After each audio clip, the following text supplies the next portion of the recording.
एक बार की बात है, किसी गांव में बहुत ही गरीब किसान रहता था।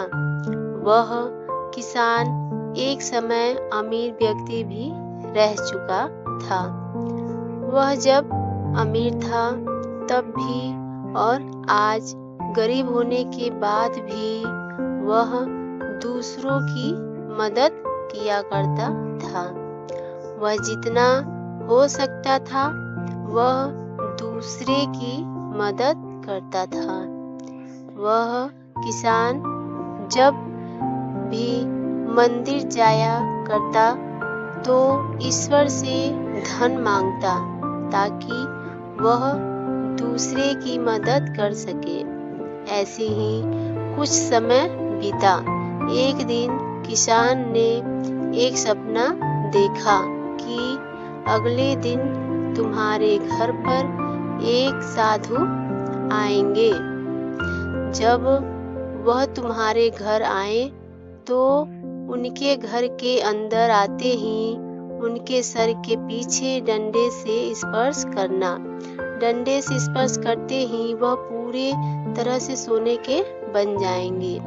इस तरह तुम फिर से एक अमीर आदमी बनकर दूसरे की मदद कर सकते हो। अगले दिन ऐसा ही हुआ। उस किसान के घर पर एक साधु ने दस्तक दिया। यह किसान पहले से ही डंडा लेकर तैयार था।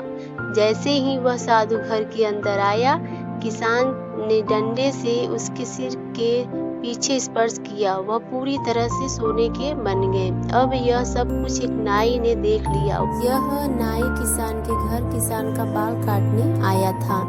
उस नाई ने सोचा, अगर किसी साधु को डंडा से मारने पर सोने का बदलता है तो मैं इस तरीके से बहुत ही अमीर बन सकता हूँ। मुझे भी साधुओं को डंडे से मारकर अमीर बनना चाहिए। उस किसान ने तो बस एक ही साधु को डंडा से मारा। मैं एक से ज्यादा साधु को डंडे से मारकर उससे भी ज्यादा पैसे कमाने वाला हूँ। यह सोचकर नाई ने कुछ साधु को अपने घर भोजन दान करने के लिए बुलाया। साधु जी परेशान थे कि जो नाई हमें कभी कुछ भी दान नहीं दिया, आज वह भोजन भी खिलाएगा और दान भी देगा। वैसे भी सभी साधु ने बताया। समय पर नाई के घर पहुंच गए।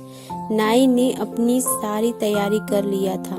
जैसे ही साधु नाई के घर के अंदर गए, नाई ने अपने घर का दरवाजा बंद कर दिए। उसके बाद नाई साधुओं को डंडे से मारने लगा, लेकिन कोई भी साधु सोने का न बना। साधु नाई को इस तरह से मारने का कारण समझ नहीं पा रहे थे। कुछ समय खाने के बाद सभी साधुओं को गुस्सा आ गया। सभी साधु मिलकर नाई को खूब मारा। नाई को मारने के बाद वह नाई के घर से बाहर आ गए। कहानी से क्या सीख मिलती है? कहानी से हमें ये सीख मिलती है कि हमें किसी की नकल नहीं करनी चाहिए। नकल करने का नतीजा गलत होता है।